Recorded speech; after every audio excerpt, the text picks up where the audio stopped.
헌법재판소의 윤석열 대통령에 대한 탄핵 심판, 다음 달인 3월에는 인용이든 기각이든 결론이 날 가능성이 매우 높아진 상황입니다. 추가 변론 기일이 잡히지 않는다면 오늘 있을 지금 진행되고 있는 이 8차 변론 기일이 마지막이 됩니다.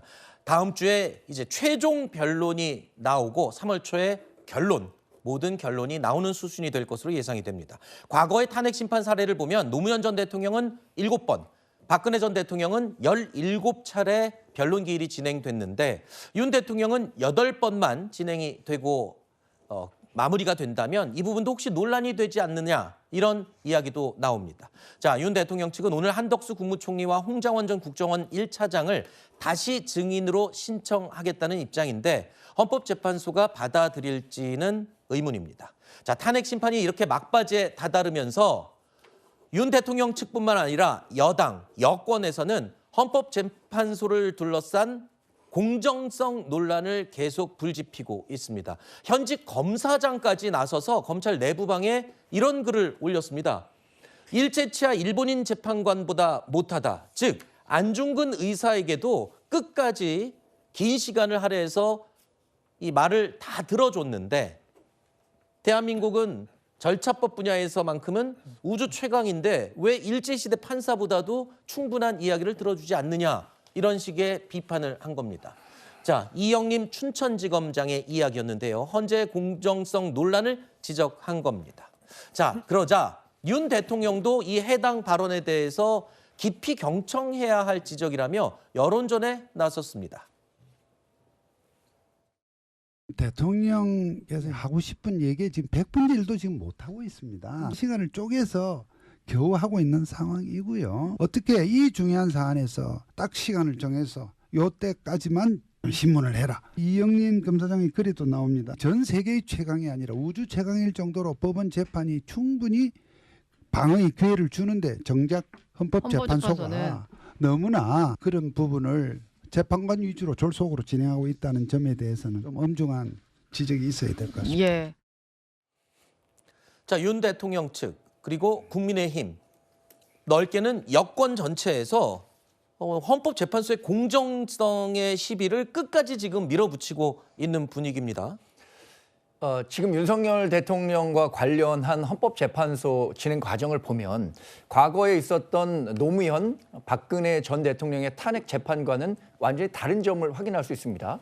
두 분은 한 번도 변론에 참석한 적이 없습니다. 네. 그런데 윤석열 대통령은 적극적으로 변론에 참여하면서 본인이 굉장히 억울하다는 점을 강조하고 있어요. 네. 법적으로 문제가 되는 부분이 없다고 얘기를 하고 있고 그렇다면 윤석열 대통령의 방어권이 충분히 보장되는 쪽으로 헌법재판이 진행돼야 함에도 불구하고 네. 그렇지 않게 진행되고 있다고 생각하는 사람들이 네. 갈수록 많아지는 거 아니겠습니까?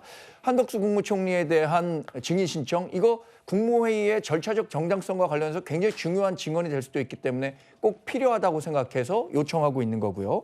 홍정원 전 국정원 1차장에 대한 추가 신문 이것도 국회의 권능을 저해하려고 했다, 막으려고 했다라고 하는 부분에 있어서 아주 중요한 사안이 됨에도 불구하고 네. 이렇게 변론을 요청하고 있는데도 헌재가 받아들이지 않고 있는 부분은 헌재 스스로 국민적 신뢰를 깎아내리고 있는 것 아닌가라는 네. 측면에서 우려를 제기하지 않을 수밖에 없는 거죠. 네, 일단 신속하게 진행되는 헌법재판소의 탄핵 심판에 대해서 여권 그리고 윤석열 대통령 측은 계속 공정성을 문제 삼고 있습니다. 그런데 글쎄요, 방어권 차원에서 그런 얘기를 할 수 있다고는 치지만 현직 검사장까지 나서서 뭐 일제시대 판사보다도 이야기를 안 들어주는 거 아니냐 이렇게까지 이야기한 건 너무 지나치다. 민주당에서는 지금 강하게 비판을 하고 있어요. 그러면서 중징계해야 한다 이런 지적까지 하는군요. 맞습니다. 이제 이영림 검사장이요. 어쨌든 간에 윤석열 대통령과 안중근 의사를 지금 비교한 거 아니겠습니까?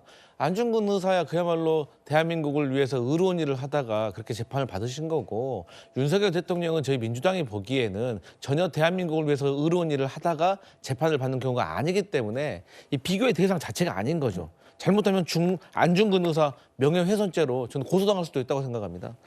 그리고 고위공직자는요 정치적인 중립을 지켜야 됩니다. 고위공직자가 하고 싶은 말 다 하면은 사회적 갈등이 일어나지 않겠습니까? 왜냐하면 그 조직 내에도 분명히 그 이영림 그 검사장과 다른 의견을 가진 분들이 있을 거 아니겠습니까? 그렇기 때문에 할 말 다 하고 싶으시면 저는 사표 내시고 윤석열 대통령 변호인 되시면 그때는 저희가 인정해 드린다. 하지만 지금의 신분에서는 적절치 않은 단어이고요. 네. 그다음에 노무현 대통령과 박근혜 전 대통령 같은 경우도 어쨌든 간에 그 변론이 17차례와 10차례, 10차례 정도 차이가 나는 거예요. 왜 그랬겠습니까? 노무현 대통령이 박근혜 전 대통령과 비교했을 때 사안이 단순했기 때문인 겁니다. 네. 민주당이 보기에도 윤석열 대통령의 이번 비상계엄 사태는 너무나도 명백하고 너무나도 심플하기 때문에 박근혜 전 대통령과 비교하는 건 적절하지 않고 결국에는 한덕수 국무총리와 관련해 가지고 증인을 신청을 했는데 저는 뭐 꼭 한덕수가 아니라고 하더라도 저는 헌법재판소에서 윤석열 대통령에게 한 번쯤은 정말 뭐라고 할 수 있는 한번 기회를 한 번쯤 주는 것도 저는 네. 괜찮다고 생각합니다. 어차피 저는 그럼에도 불구하고 일주일 차이이기 때문입니다. 네.